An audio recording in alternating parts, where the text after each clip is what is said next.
तिवारी परिवार का सदस्य हूँ और इस महायज्ञ में कथा का शुरू से लेकर अंत तक पूरा ज्ञान अर्जन करने की कोशिश कर रहा हूँ। इसमें छठे दिन पर श्री कृष्ण रास लीला और रुक्मिणी विवाह का विवरण किया गया था। उसी के साथ श्रीमान चाचाजी सुखलाल तिवारी व कृष्णा देवी के शादी के 50 वर्ष पूर्ण होने पर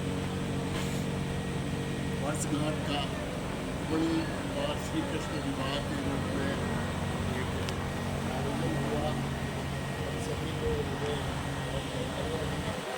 इसके बाद प्रारंभ हुई जिसमें श्री कृष्ण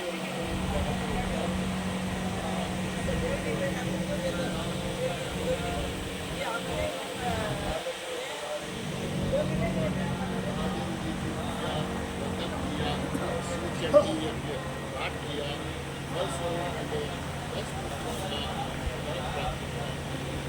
समय आने पर कामदेव श्री कृष्ण के पुत्र के रूप में जन्म और उनका नाम प्रद्युम्न रखा गया। पुत्र को सम्रासुर नाम के राक्षस ने उनके छोटी अवस्था में ही घर से चुरा लिया था। उसे यह भय था कि यह पुत्र मेरा वध कर देगा।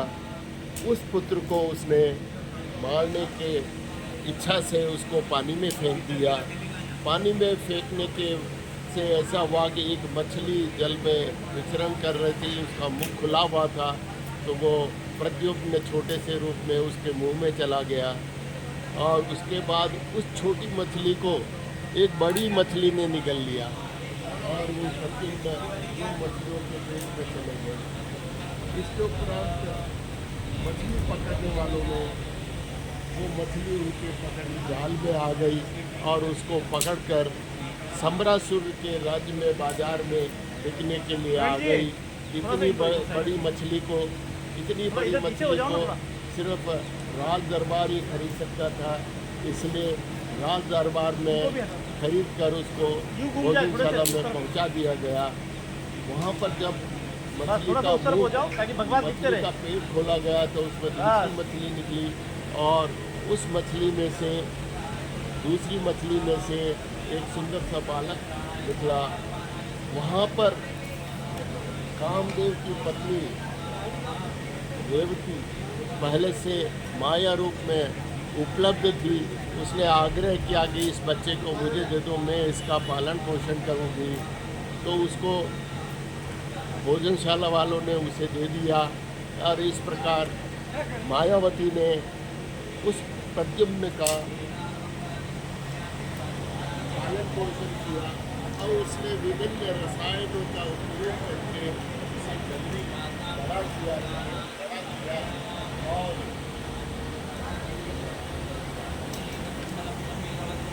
और उसको वह लेकर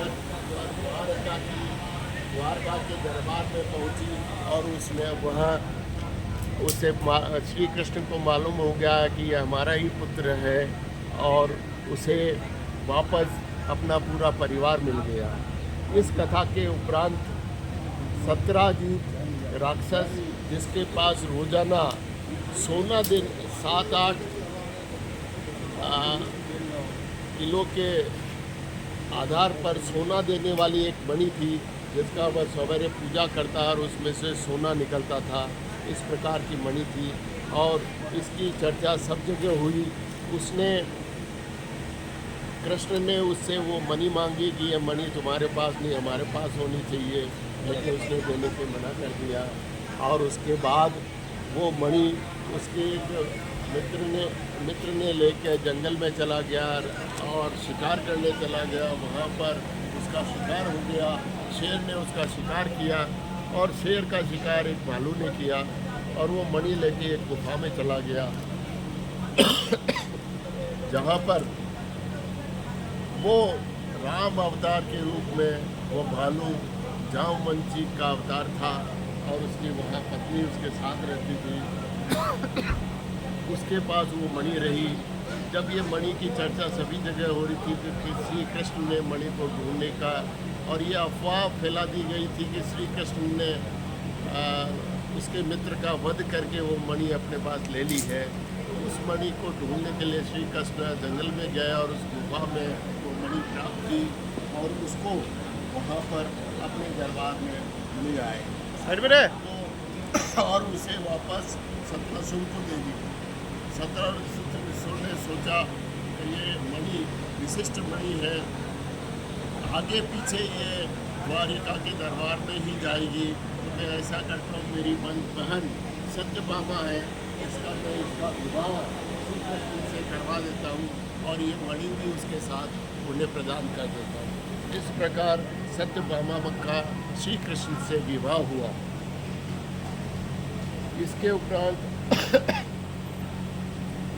श्री कृष्ण एक बार जंगल से गुजर रहे थे। वहाँ पर एक सूर्यपुत्री तप कर रही थी जिसका नाम कालिंदी था। श्री कृष्ण ने देखा कि ये कौन है जो तप कर रही है और उसने इच्छा प्रकट की कि ये कौन है, उसकी जानकारी ली। तब पता चला कि वो सूर्यपुत्री है। तब श्री कृष्ण ने कहा कि भाई कालिंदी को भी अपने साथ ले चलो। फिर उन्होंने उससे भी विवाह कर लिया। एक बार नारद जी स्वर्ग से लौट रहे थे, पृथ्वीलोक पर श्री कृष्ण के धाम में आए तो वहाँ से वो 7 पुष्प लेके आए और पुष्प इस प्रकार के परिजात नाम के पुष्प थे और उनकी विशेषता थी कि वो कभी मुरझाते नहीं थे और उसमें जितने प्रकार के फूल हैं, जितने जो चाहो उस तरह की महक उसमें से आती थी। श्री कृष्ण ने उसमें से एक फूल, नारद जी ने वो फूल श्री कृष्ण को दिए। एक फूल दिया तो श्री कृष्ण ने कहा कि आप ये फूलों को बाकी पटरानियों में बांट दो। उनके पास 8 पटरानियाँ थी लेकिन फूल उनके पास 6 ही रह गए थे। 6 तक की नंबर आया और सत्यभामा को वो फूल नहीं मिला तो वह काफ़ी परेशान हुई और उसने कहा कि मुझे तो फूल चाहिए, जिद की। तो भगवान ने उसको बोला कि चलो अपन स्वर्ग चलते हैं, वहाँ से ये फूल आपको फूल क्या आपको उसका झाड़ ही ला के दे। वहाँ पर इंद्र से मुलाकात हुई। इंद्र ने कहा कि मेरी ये झाड़ आप ले जा सकते हो लेकिन मेरी एक शर्त है। एक राक्षस है जिसने हमारा ये कुंडल और कवच लेके गया है, उसको वहाँ से लेके आओगे तो लाने के बाद फिर आपको ये यहाँ से ये लेने की इजाज़त होगी। तो श्री कृष्ण ने उस राक्षस का वध किया और कुंडल और कवच ला के इंद्र को सौंपा। इस दौरान जब ये देख रहे कि कौन सा पौधा ले जाए, इंद्र की पत्नी ने देखा कि यहाँ से शायद किसी को पौधा ले जा रहे तो उसने आपत्ति की और कहा कि नहीं आप नहीं ले जा सकते। तब इंद्र ने ये बताया कि ये पौधा कुछ समय के लिए ही ये लेके जा रहे हैं, फिर वापस इनके इस अवतार के बाद ये पौधा वापस आ जाएगा। इस प्रकार सत्यभामा को वो पौधा वहाँ ला के लगाया और उसको इस प्रकार लगाया कि सारी पटरानियों को उसके फूल और उसकी सुगंध मिलती है। इसके उपरांत श्री कृष्ण के दूसरे पुत्र अनिरुद्ध का जन्म हुआ। उसे राक्षस बाणासुर की पुत्री उषा ने द्वारिका से हरण करवाकर उसे अंतःपुर में रखकर उससे शादी कर ली। और उसके बाद जब ये सब पता चल गया कि भाई उसको वहाँ पर रख रखा है, बंदी बना रखा है, तो श्री कृष्ण ने वहाँ पर अपनी स्वयं सेना भेज कर उसका वध किया। बाणासुर का ये बाणासुर ने शिव जी की काफ़ी आराधना की थी और उस वरदान में उसने 100 हाथ मांग लिए थे।